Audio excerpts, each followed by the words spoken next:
What's up? How's it going? It's your favorite sorcerer, Aurelia Sopex. Welcome to this new video blog of a real practicing black magician. In Today is the 15th of April, 2025. All right. Today I want to talk about a couple things which are of a taboo nature for most people. So please take into account that you should only watch this video if you're above 18 years old and you're a sane individual. I don't take any responsibility for anything that you do. These are just artistic expressions of my personal experiences and opinions. Okay? Good. With that being said, let's talk about sex magic, vampiric magic, sado magic, and how are they all connected and what is my view on them, right? So, the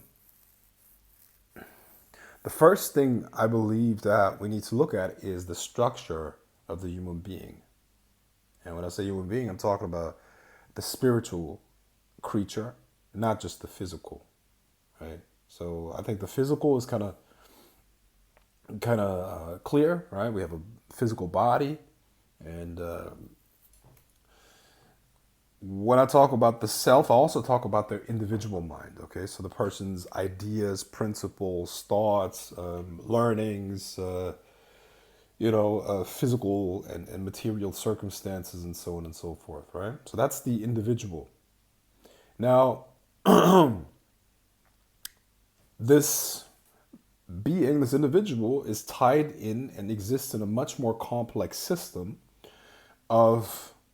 of course, first other individuals, but it goes further than that because these individuals form groups. These groups form then species. These species form a biosphere. This biosphere is part of a even larger construct, and so on and so forth, right? So if we really broke down the individual into the different levels at which it exists, and by the levels it can be affected, we would end up at something like 7 or 8 different systems or dynamics.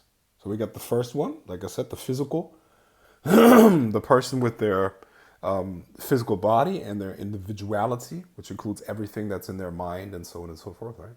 And then at the second level, see it as concentric circles or spheres, right? So the first sphere, that's the self. Then you have another concentric sphere, which would be your family. If you have children, that's your children, but family in general, like biological relatives, right? Beyond that, we have friends, we have allies, we have groups that we're part of. Those are also organizations that you either create or that you're part of. Groups. Things like that. You could consider your country or the country that you identify with part of that third level, right? Or maybe you have a company, maybe you're part of a company, your friends, your allies, like I said. Okay, I think that's clear. Then beyond that, we have the next level, which is humanity as a whole. Humanity as a whole. That's kind of self-explanatory, I think. Beyond that, we have living creatures as a whole, right? Sentient beings, so to speak. Beyond that, we have the entire, let's say, the entire physical universe, all right? Beyond that, we have the spiritual universe. And if you want to take it very, very high, we could say that the entire existence is part of you, right? So different spiritual systems. If you look at, actually, every complete spiritual system will, in some way or another, describe those dynamics and the individual's relationship with the entirety of this whole thing. Okay, so what is really going on when we practice magic is we expand our individual consciousness into all of it. Okay, And all those little things that we do in terms of manifesting things, changing reality, and so on and so forth, that's really just expanding our consciousness into deeper or more expanded levels of the existence of the cosmos, and then changing that in alignment with ourselves. So the external world starts to match our personal will. Okay? And in between that, we have something like spirits, we have rituals, we have energy, and we need to learn how to understand the pathways through which this energy moves so that we can control what we manifest, what we create in the world. This is, magic, if you want to break it down into really, really neutral terms, right? All, terminology that is very, very specific, very much specific to a specific spiritual system, allegories, metaphors, all these things are an attempt to describe what I just explained to you in very clear terms. So the individual begins with a limited awareness of their actual beingness. You're already part of everything. And magic and the practices that we do is step by step, gradually increasing your awareness of your connection to those. Because what's really lacking is the awareness. And there are energy blocks as well that are preventing you from accessing, expanding yourself into these higher levels and changing them. And when you change them, first the change must of course occur within you. But as you change them in alignment with your own personal will, the physical manifestations will also change. Okay. So earlier I described the different levels, right? So there's you, and then there's the physical reality that you experience. Let's talk about using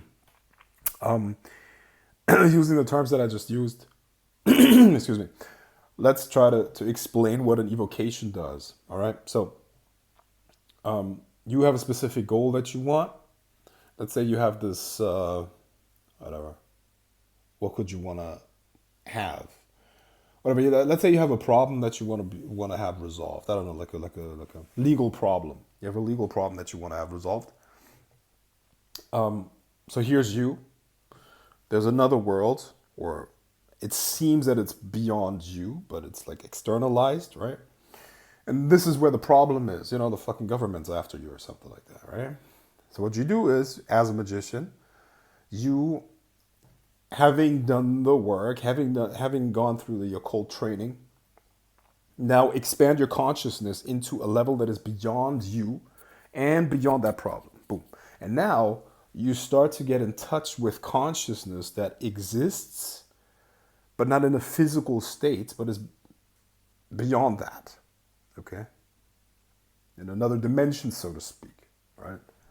People call that the astral plane or whatever, right? But there's consciousness there too, and there are entities as well. And what you can do is, now that you have expanded your consciousness into those realms, you have a communication line with the entities that exist there. And communication is something that you can use to change things, to align your will with the will of the spirit, so to speak.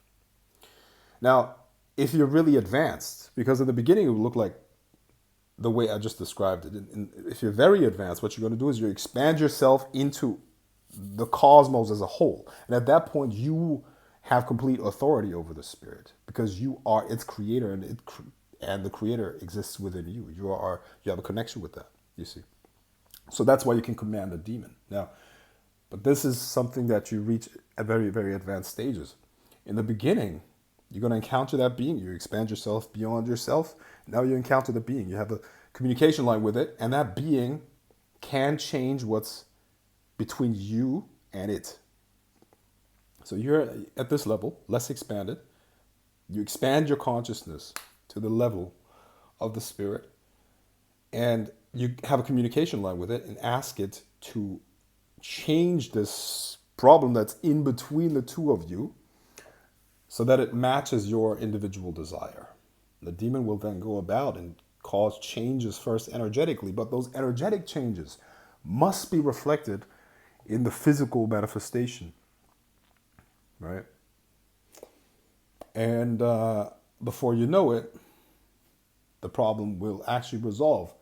And when it is resolved, it matches the physical expression, matches your internal desire and wish. So expansion of consciousness and removal of energy blocks, which is the process of expanding your consciousness, is extremely important in Magick. But it goes even further. See, all those levels that I just described have dynamics to them. And when I say dynamics, it means that energies move through them. Okay?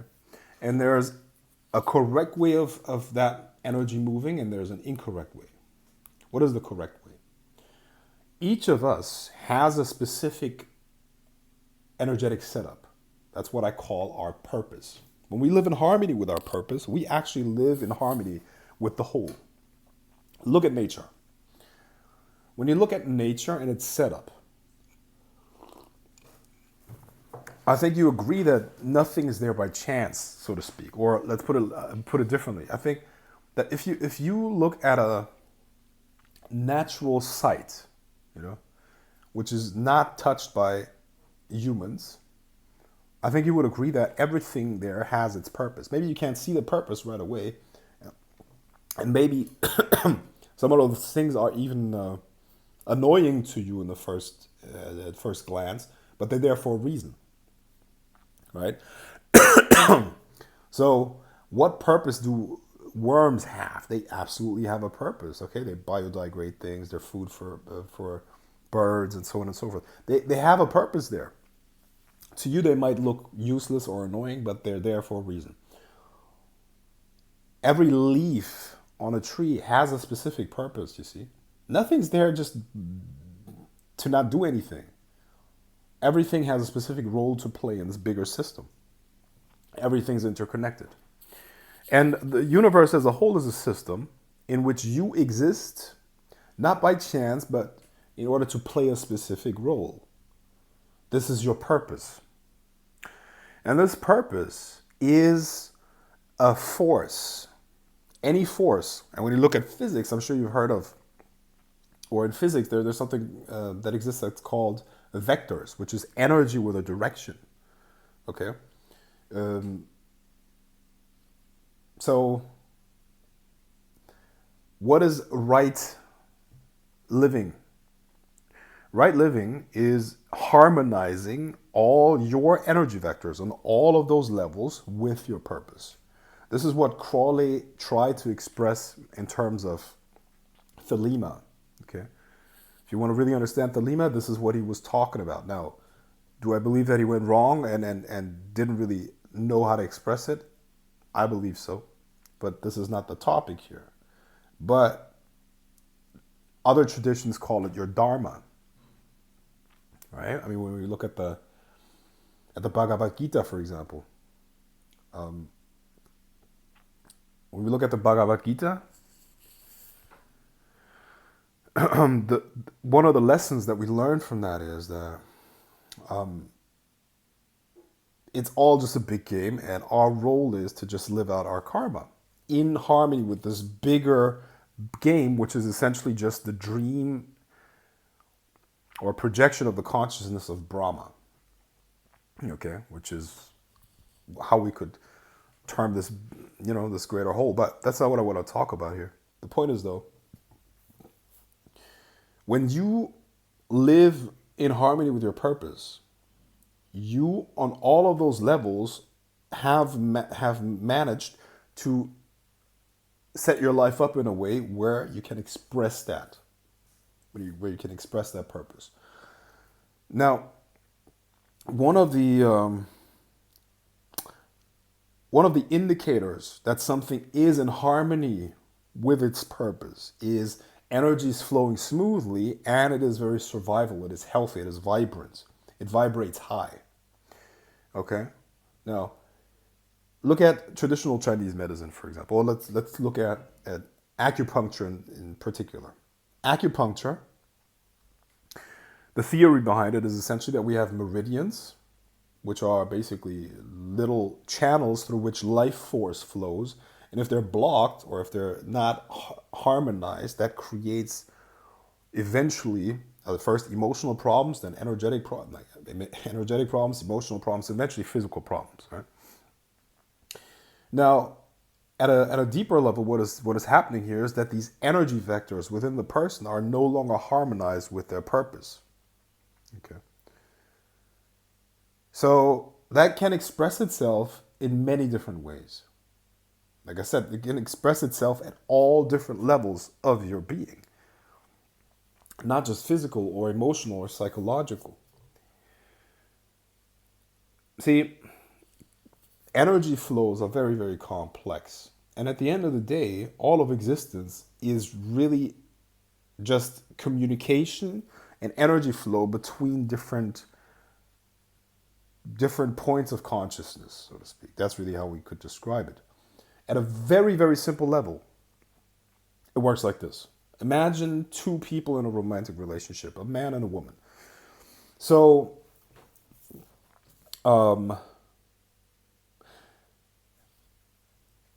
imagine two islands that are connected through an invisible underwater pipe. Okay? Energy, one of the fundamental laws of energy is that it is never lost. It is just transferred or transformed or transmuted into another form of energy, but it's never lost. So if you have a very, very simple system of two people, energy that is being repressed here is going to be expressed here. And they're connected through this invisible pipeline, you see? So something that's repressed here will be expressed here. Something that's repressed here will be expressed over here.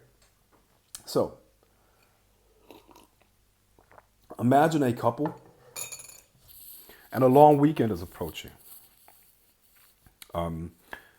Now, the woman in her mind, in private, was hoping, she was creating plans, she was hoping that they could spend that weekend together and they could once again get closer to each other and maybe spend some time at home, Netflix and chill, whatever, right? The man made plans, not telling her, he made plans with the boys. And he wants to spend some time with the boys. Now the weekend actually approaches and he tells his girlfriend or wife or whatever, listen, honey, I'm so corny, right? I'm gonna listen, honey. I'm gonna spend some time with my friends. She hears that, she's disappointed. Disappointment brings what? And by the way, there are only two things in the world that are gonna make you disappointed, that are gonna frustrate you, which is expectations that are not fulfilled and generalizations. But that's a different topic. So she hears that, she's disappointed, but she represses, she feels anger and she represses that. And she says, okay, but he feels the anger, you see? Energy is never lost, it's just repressed and he feels it. It's expressed in him. I'm sure that's a familiar experience to you. Now, he's going to be like, well, that didn't sound like it's okay. And she's going to be like, no, it's fine. And she's going to repress even more. And he's going to feel even more. And eventually he's going to explode and start yelling. And from the outside, it looks, oh my God, how can she be with him? He's so aggressive, right? That's the outside. That's the symptom. But another law that I would recommend you put into your own data bank. Symptoms are never the cause. Symptoms are never, never, ever the cause. Now, in our society, women are generally conditioned not to show anger, right? Or aggression. Even though that's changing. I'm not saying that's good or bad. All I'm saying is I'm like just stating the facts, right? I mean, obviously there are cultural differences, right? Even look, I'm in Paris right now. Even between I grew up in Germany. I'm in Paris right now. Even between Germany and France, there's so many cultural differences. Personally, I prefer the women of France, by the way. But obviously, between most of you are going to be from the States. There are going to be a lot of cultural differences as well, right? So women in the States generally they tend to be more aggressive. But the point is, generally speaking, women are conditioned not to necessarily show their anger and aggression. Now, men, on the other hand, are conditioned not to show weakness, fear, and insecurity. Okay, so imagine the following scenario now: same couple, different point in time. He promised her a vacation, a great vacation, but he doesn't really know how to pay for it. Now that time for the vacation is approaching, and she asks him, "Hey, Daddy, how?" Fuck, that's so fucked up, right? Like, okay, no, that's don't even go there. Jesus, get serious. Okay, listen, my love. Are we gonna go on that trip that you promised? And he's gonna feel insecure, and he's gonna repress that and be like, "Don't worry about it." But she's gonna feel the insecurity. What's repressed is gonna be expressed. So she's gonna feel the insecurity coming up in her. And she's gonna be like, "Well, tell me, how are we gonna make that happen? Or how are you gonna do that?" And he's gonna suppress it even more. He's like, "I told you, don't worry about it." He's gonna feel it even more, right? And this is, by the way, I believe this is why women have a reputation for creating drama.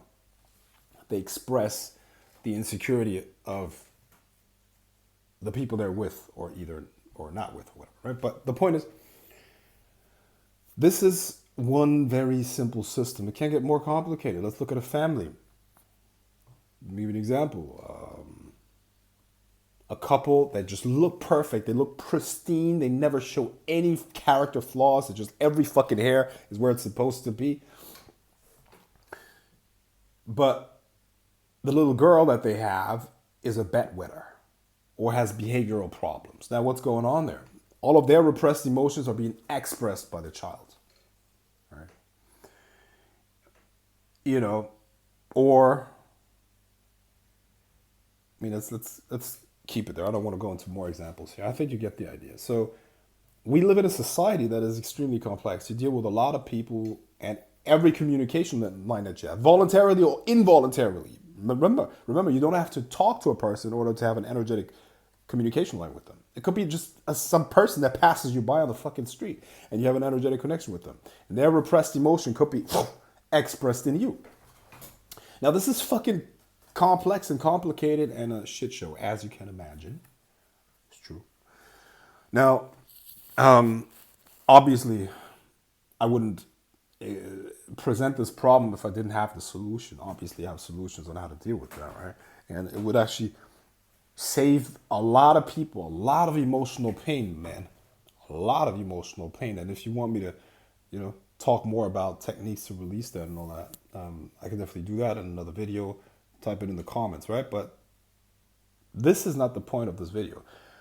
I mainly talked about that in order to illustrate that the flow of energy in a system is extremely complex, and you often don't even know where that energy is coming from. But one thing is certain: the person, the individual, exists on multiple different levels. Each level needs to be harmonized in terms of its energy flow with the purpose, in order to, first of all, not become self-destructive, be mentally and physically and emotionally healthy, and on top of that, to be able to contribute to the world, which is what you're supposed to do. You're supposed to express your purpose through your creations. And this is how the universe is going to reward you with survival. What is survival? It means happiness. It means psychological health. It means an abundance in all forms that you can imagine. Physical, resources, everything is going to come to you. Because, listen, there is no scarcity in the universe. It's just that somewhere in your mind, energies are misaligned in the form of false beliefs and all that stuff. Listen, I'm talking about a lot of topics here that I could do hours and hours and hours of content on, okay? But negative beliefs, how to resolve them. Like, energy lines within you, how to streamline them with your purpose and all these things. That's very deep stuff, right? What I really want to explain to you is the following thing. What I want you to take away from this video is that these dynamics must be harmonized with your purpose. Now, what does it have to do with sex magic and vampiric magic and, sadomagic, taboos, and so on and so forth? Now, when it comes to your sexual relationships, they take place on the dynamic of some of your closest people, right? Of course, I'm not talking about family. I'm talking about your own personal family in terms of you, the family that you've created with another person, or your sexual partner, So that's an energy dynamic as well, and that energy dynamic is tied into larger dynamics. But the point is, there will often be a lot of repressed stuff in a way that I just said, okay? The way that I just described it. So repressed anger, that doesn't even have to come from you or from the relationship, but there are many, many, many things that could affect that dynamic. It's a very complex system, like I said. So, what is repressed is not lost, it's just repressed, you see. And the things that we repress have a tendency, if we're not very highly aware, if we're not highly conscious, they have a tendency to linger in the subconscious beyond our direct access. And this is what's called projection, because we will then project that onto other things, onto people, onto problems, or cause problems using them. We're going to project that onto the partner, whatever, right? This is, by the way, one of the reasons why our society is so messed up psychologically and energetically, because through things like, monotheistic religion, there's a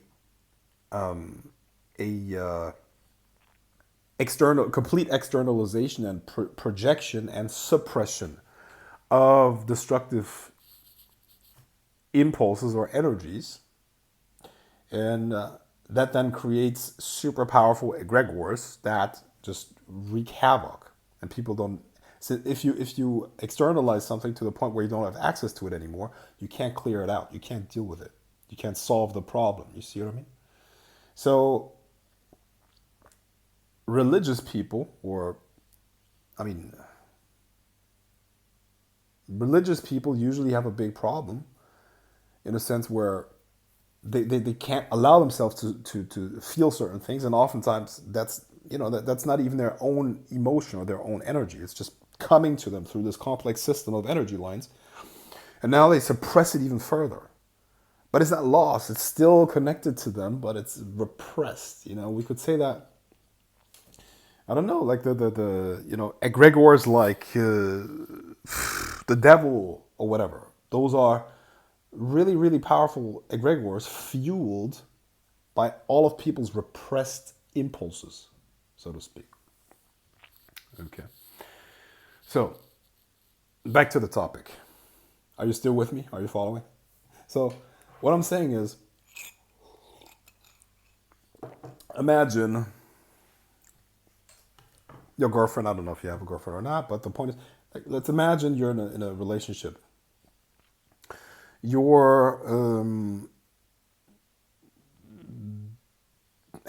had to, or your girlfriend had to repress certain energies that she was being bombarded at work. And they're still there. She comes home, you can feel that like it's tense. She's just tense. There's something going on there. What do they say? This is something that most men that have some experience with women start to realize, that when they start creating drama for no reason, one of the ways of resolving that is just bending them over and giving them what they need in that moment. Right, because what's going on there? That's this energy bubbling up, and you are allowing her to release that energy. And see, now there's an intense energy exchange, and all of that stuff can be released. Now, if you're a magician on top of that, you will see that energy not just as something to get rid of. You will see this energy as incredible fuel for certain manifestations that you can use. Because imagine, there's a lot of energy there. She can hardly contain herself. Nothing, right? And you can use that energy and funnel it towards the manifestation that you want. That's powerful. Now, let's take it a step further, man. Because if you're on top of that, a sex magician, you can tap into very, very deep things in her psyche that have been hidden for years and years and years. Okay. And you can tap into that and release it through your sex magic practice, and then get rid of it. Now, see, you have two ways to deal with destructive energy. Or let's say three ways. The first way is to just suppress it and ignore it. That's not going to release it, and what that's going to do is, despite your best efforts to keep the relationship going, to make things work, that destructive energy is going to cause a lot of problems in the system, and if you're not careful, it can destroy the relationship. And oftentimes it does, or it just turns it into a fucking toxic environment. And that toxicity is that unreleased negative energy, you see.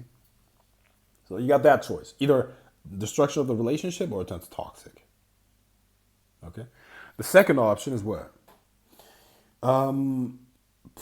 A lot of self-reflection, a lot of communication, a lot of blah, blah, blah. But yeah, a communication at that level of honesty, that takes a lot. Now, I have that kind of rapport with a lot of women, but most men are not going to get there because it takes too much awareness, it takes too much work, it takes too much trust to get to that level where you can really, through conversation, build such an awareness within her that she's able to express verbally what's going on in her fully.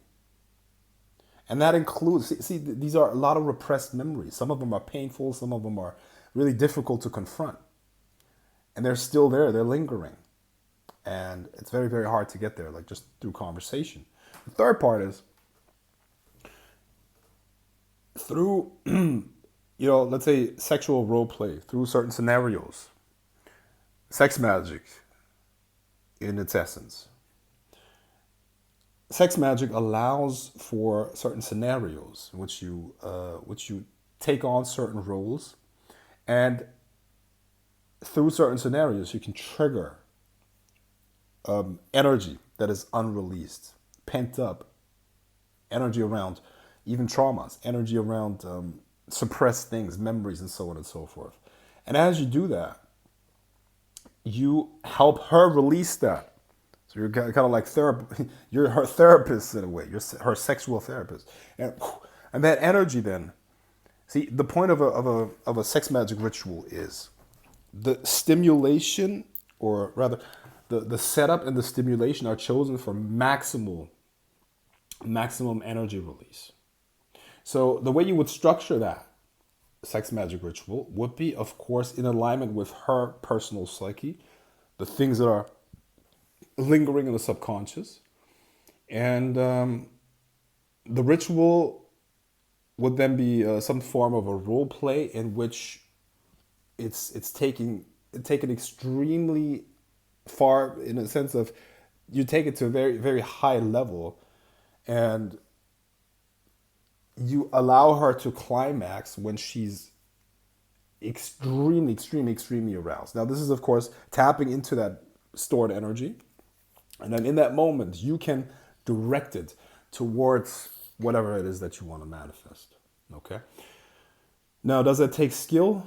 Yeah, but it's not that hard to learn. I mean, if you have a magical if you're trained in magic, It's really not that hard. Now you can use, of course, divination and other things to improve your ability to help her tap into that, and that definitely intensifies the whole experience. But the point that I'm trying to make is essentially that in some way or another, if you want to keep that dynamic going and healthy and not toxic, you as a magician have to take charge over that. Okay. There's still a lot of stigma around sex and all that. So most women, despite of what a lot of people will say, most women will not take charge of that part of the relationship. So you as a magician, as the guy, you're gonna have to design that part of the relationship so that it is released. Now, on top of that, of course, you can do that whole thing astrally too. Okay, but that's a whole different topic. It takes a whole different level of skills, and I'm not going to go into that too much because the video is already almost 40 minutes long. Now, I hope I could transfer my thoughts on that. I feel like I laid out my case conclusively. Now, if you have questions, comment under this video. If you want clarifications on specific aspects, post it under this video. What I'm trying to say is essentially, just to wrap this up, that you have to look at energy objectively and you have to learn how to use it. Destructive energy is going to be around you. And if you ignore it, you're just going to make it worse. And it's going to have a negative impact on you in some way or another. Now, sex is an intense energy exchange. If you're in a committed relationship, I'm actually against you cheating. I wouldn't say you should cheat. I think you should actually stay monogamous. And in that monogamous relationship, sex magic is actually a great way to release pent-up negative energy. And I promise you, if you use it in the way that I described, it's going to improve your relationship with your partner. And it's going to allow you to use that pent-up energy for your magical purposes at the same time. This energy can be used for actual manifestations. It can be used as offerings. It can be used, if you know a little bit about Tantra, you can use that for illumination purposes as well. Okay, but that leads too far. I'm going to leave it at this. Hopefully you got something out of this video. If you have any comments, questions, don't hesitate to comment below this video. And I'll talk to you soon. Bye-bye.